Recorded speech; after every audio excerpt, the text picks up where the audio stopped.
where we should be living. This is what you hope to know, what you want me to just talk about it. I mean, for sure, the future now is already happening. We see it. Everyone is going to cities.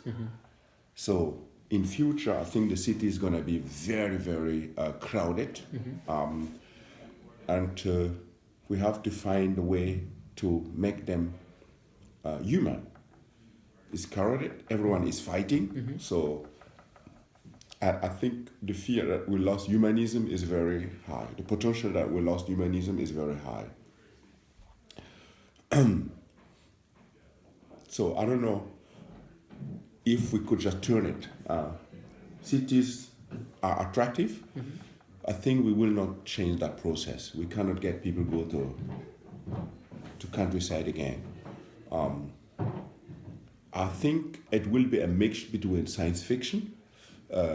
In terms of transportation, how do you organize this? Because traffic will be stacking. I think we have to find another way to do transportation. I'm very excited to discover Mexico, because since 10 years, this was the places I wanted to see how the maker organized this city. With a lot of people entering, how do you organize transportation? And how we deal with that. It will be, and how we want to conserve humanism. I mean, you know, so humanism means for me to still have that connection, that people come together and not be isolated or split, putting you in a high-tech castle apart from the rest of the so we have to find a way to get things to work but keep humanism. If we don't have it, we have no future. So how we do that, that is the big question. One thing, so we need diversity. We even,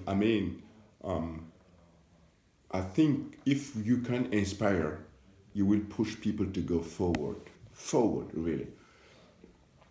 In most developed country, so where you have discipline, where people just are able to put high tech in room to control climate, coming from work, that's already controlled that it cool down to create a good, comfortable atmosphere for you.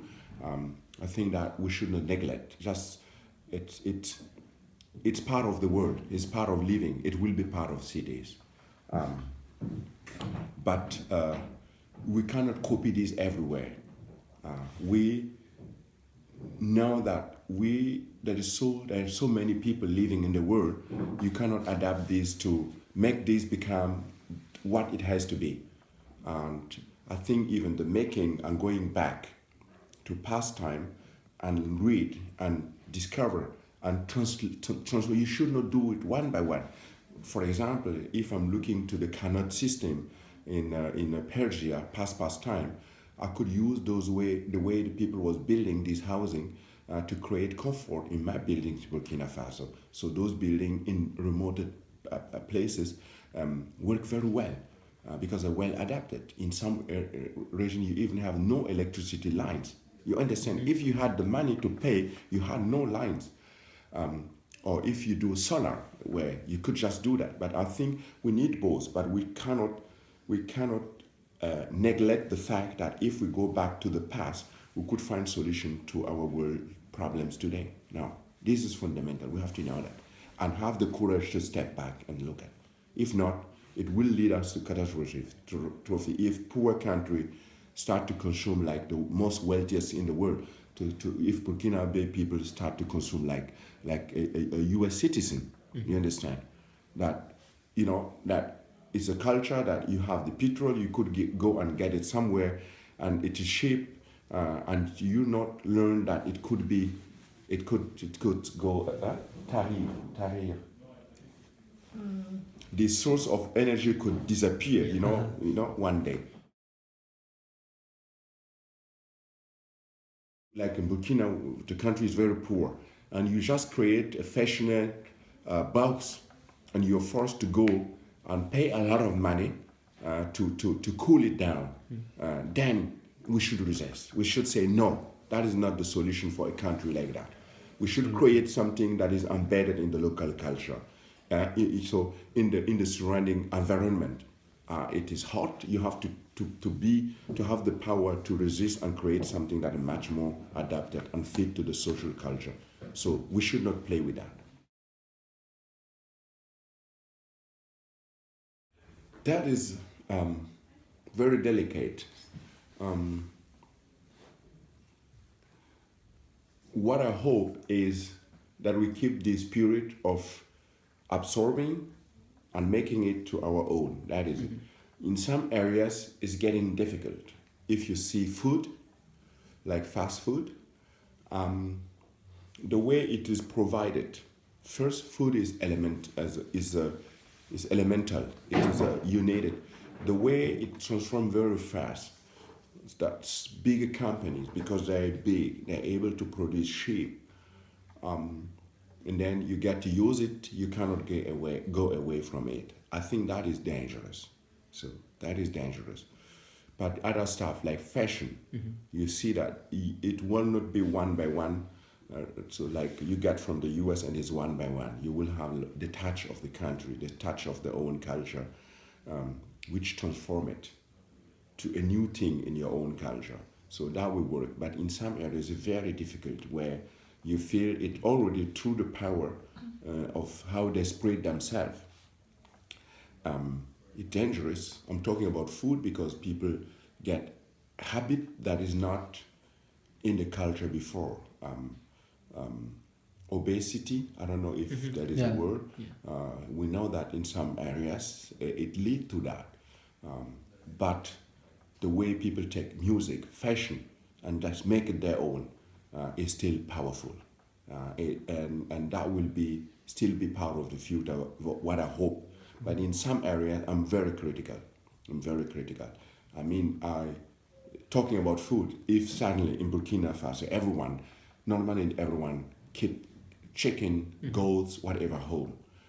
If these people start suddenly to eat chicken from the Western world, from leftover, you understand? There is a way of treat this animal to have the mass meat, the breast, and the left, it brought it there. It's so cheap that it destroys a local culture of growing food. I think that is dangerous. And I hope that those cultures that are concerned, that has no power to produce and just support, not support, but it comes over their head and they have to accept it, that I found the power sometimes to choose, to say no. So, here I can transform, that I cannot. So, stop. No, it's great because we have topic focused to find a solution to serve people, the growing number of people, how you could find a solution, very simple architectural solution, which is not high-tech, to fit that need, you understand? And there's the growing interest is very clear that we have to go to the fundament of architecture, so basic, and not to focus on high-tech. I think that is the reason why the Western architecture is looking to that, is looking for inspiration even. So it's always that what I'm saying, we need both together, so we go better. But if it's isolated and one argument is the dominating one, we will not improve our world. No. It will kill diversity. So I don't know if I was able to express it very clearly, but this is about it. So in this time, the simplicity, but the level of use of that what Aravena, for example, is doing is so high that the high developed societies with high performance architecture cannot neglect it. So it has become, we see that it is necessity, high necessity. C'est nécessaire? Oui. Très nécessaire, Oui. voilà. On comprend.